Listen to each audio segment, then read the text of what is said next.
an extremely talented, as well as empathetic 23-year-old nurse, predicted her own demise only moments before leaving the night shift. Join me as we examine the case of Kristina Tournai-Sandoval.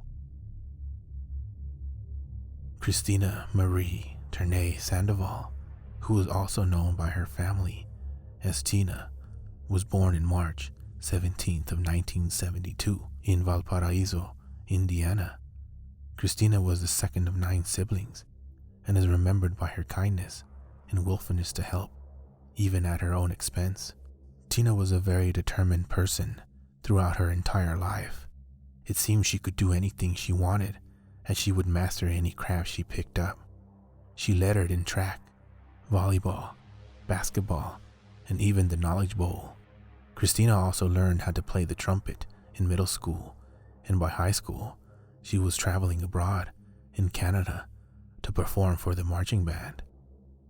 Kristina earned an associate's degree in nursing at the Ames Community College in Greeley, Colorado, where she would also meet her future husband, John Sandoval, who at the time was taking classes to become a radiology technician.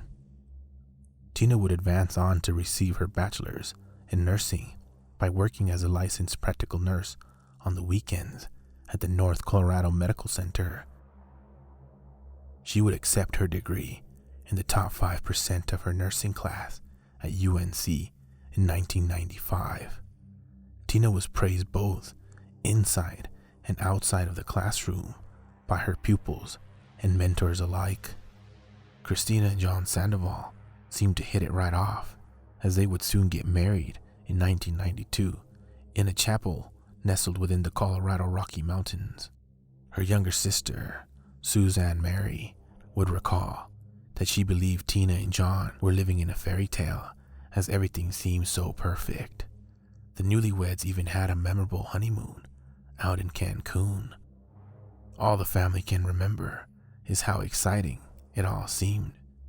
Only 2 years later, Kristina would end up filing for a divorce after uncovering a dark secret that her husband had hidden from everyone, including herself. Early on, some of the sisters began to notice a change in their relationship. It was known that Kristina had grown to doubt who John really was. He never did end up receiving that degree in radiology, and he would always lose jobs faster than they came up.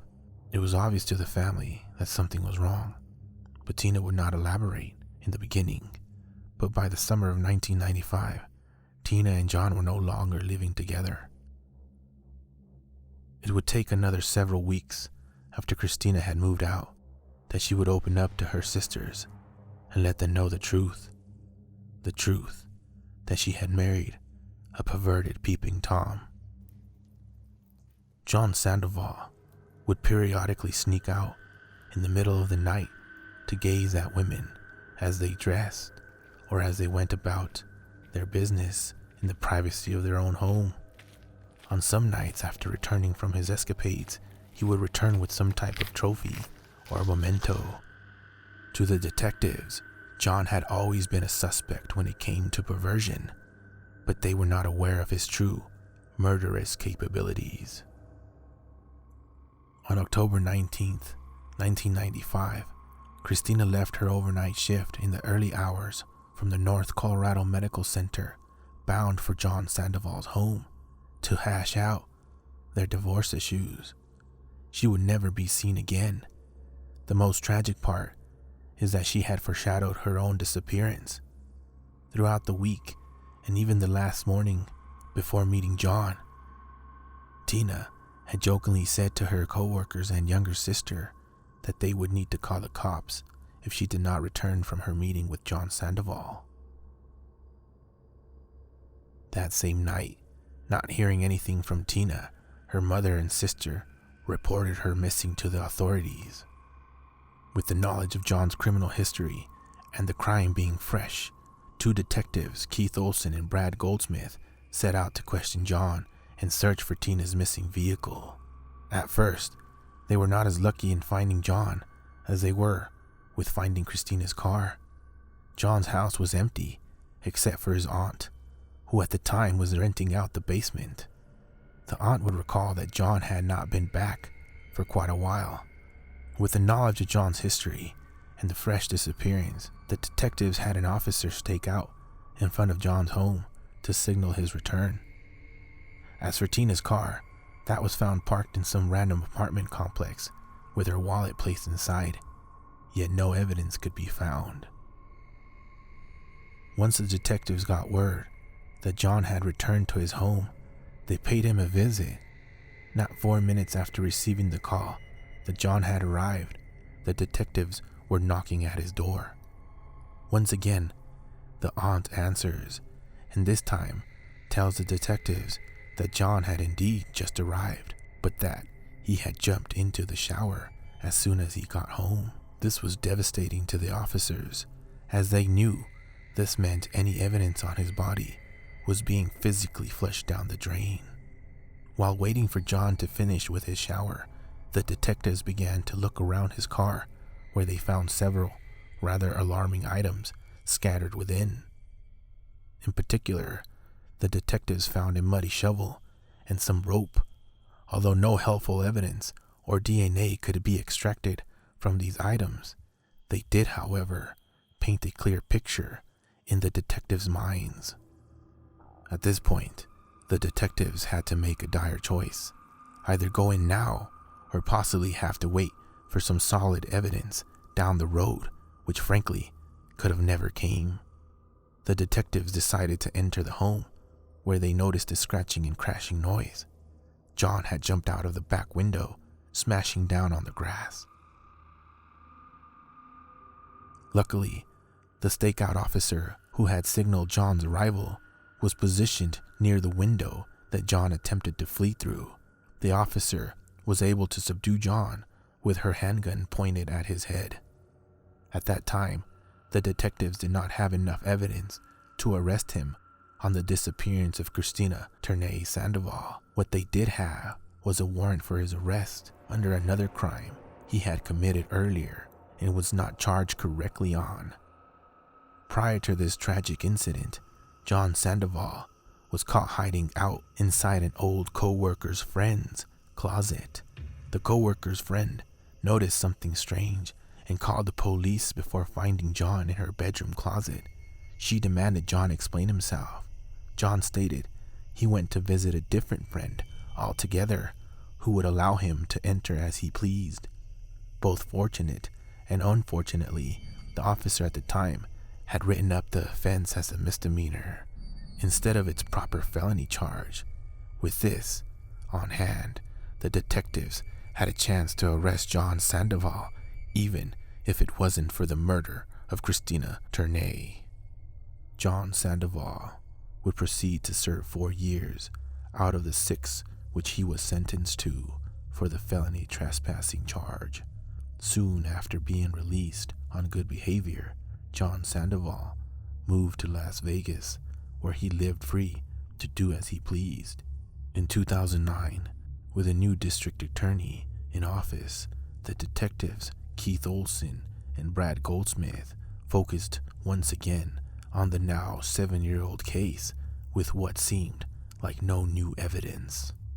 The detectives would reach out to Mike Prill, who was a younger Army veteran turned detective, which would give the decades-old case a fresh set of eyes. Detective Prill would proceed to complete extensive detail-oriented investigations, which in theory could determine if someone were to be truly missing or if they were actually deceased all along. After extensively going over the facts of the case and the new understanding that proved Kristina was more than likely to be dead than missing, the new DA and judge went forward with the decision to issue out a warrant for the arrest of John Sandoval. At the time of this decision, John was living in Las Vegas when the detectives finally had a warrant for his arrest. The detectives were able to work with the local law enforcement in Las Vegas, Nevada, where they arrested John Sandoval with no incident and in front of local news cameras. Once the detectives had John in custody, they were able to secure a search warrant for his Las Vegas home. Inside, they found some very unsettling items. First off, they found an odd type of shrine set up, which had pictures of Kristina in a black dress. Even more alarming, amongst the clutter, they found hundreds of VHS and mini VHS tapes filled with creeper upskirt shots and all-around pervy videos. One of those tapes was uniquely haunting and disturbing, as it shows the predator John Sandoval following a group of drunk women. He seems to specifically target a blonde girl, as she is seen tripping over her own feet. In the video, you can see him entering their hotel room once the group of girls had gone to sleep, as they forgot to latch the hotel room door. The video goes on for 17 minutes as he showcases the girls laying two per bed. He then proceeds to target his blonde girl once again, as he begins to remove her blankets and starts to sexually assault her. None of the girls, including the victim, were seen to notice any of the acts as they occurred. There is a shot in the video close to the end that left the detectives doubtless that the video was taken by none other than John himself. No one ever reported the incident, so John has never been charged for it, leaving us to wonder how many more victims did this monster have. Detective Mike Prill would continue to find many more incidents that depicted John Sandoval as a cowardly woman abuser. It seemed as if every female that John had come in contact with over the previous 26 years would end up becoming his victim of some type. Although, in 2010, a jury of 12 would convict John Sandoval of first-degree murder after taking 7 hours to deliberate, the sentence would not stick for long. 7 years into his life sentence, the Court of Appeals reversed the judge's decision, as they found that the prior bad actions on John's behalf should have never been brought up to the jury. They also concluded that one of the domestic violence experts' testimony had gone too far. And as such, they set for a new trial.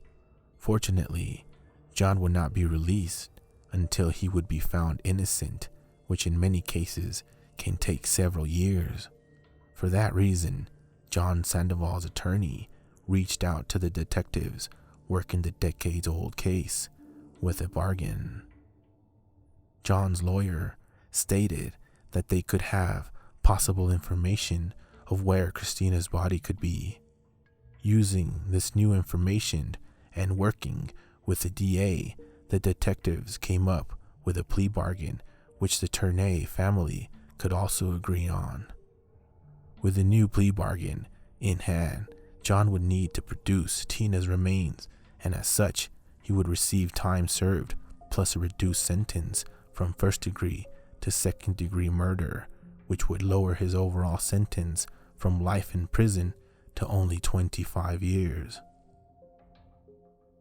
A tired family is seen debating the circumstances, but ultimately finding that making a deal with the devil was better than never properly putting Tina's remains to rest. For the deal to be met, John had to lead detectives to Kristina's body. A calm Sandoval is seen giving directions to the detectives, which led them to a cemetery. John walks out of the vehicle and looks a bit disoriented as he explains that his surroundings looked very different, with new gravestones and landscapes around. After getting his bearings straight, John walks over to the specific gravestone and points straight at it. It was the grave plaque of Army veteran Arthur C. Hurt, who in some way had been watching over Kristina for the past 2 decades. Like in an episode of Dexter, John had hidden the body under the veteran's grave only hours before he was supposed to be laid to rest. As a veteran himself, Mike Prill made sure to have a full military honor after moving Hert's remains to retrieve the body of Kristina Marie Tournai. Priel had previously asked the permission of Arthur's family, who were very supportive in helping the case in any way they could. As soon as the body retrieval team dug 2 feet past the usual grave depth, the team of scientists and technicians saw what they thought was a black plastic bag peeking through the dirt. Once the object was pulled out and in the clear, they were able to retrieve Kristina's remains. Her body was determined to have decomposed far too long for a proper autopsy report to be concluded. And as such, no one will ever know what exactly happened to Kristina, as part of the plea bargain was that John never had to discuss how she died. Soon after the remains were given back to the family, the Tournais were finally able to put Kristina to rest. In Kristina's obituary, it states, "Friends and family will remember her kindness and how no matter how busy she could have ever been with all her activities, she always took the time to be there, a shoulder to cry on, a listening ear, someone to share a laugh with, and those are the memories that people will hold on to the most." I always wish to end these solved cases on a positive note. Well, however positive it can be. But unfortunately, with this specific case, there is the issue of John's early parole release due to good behavior. At this point, John is eligible for parole this year of 2020. The family has recently stated that they were not expecting parole until 2028 and that only 2 years after the bargain was made, they now had to deal with John's ability to apply for a halfway house every 6 months. It has become their duty to submit victim statements on why they believe John Sandoval should not be released. That's it for this one. Please stay vigilant and safe out there. From your boy, Abiotic.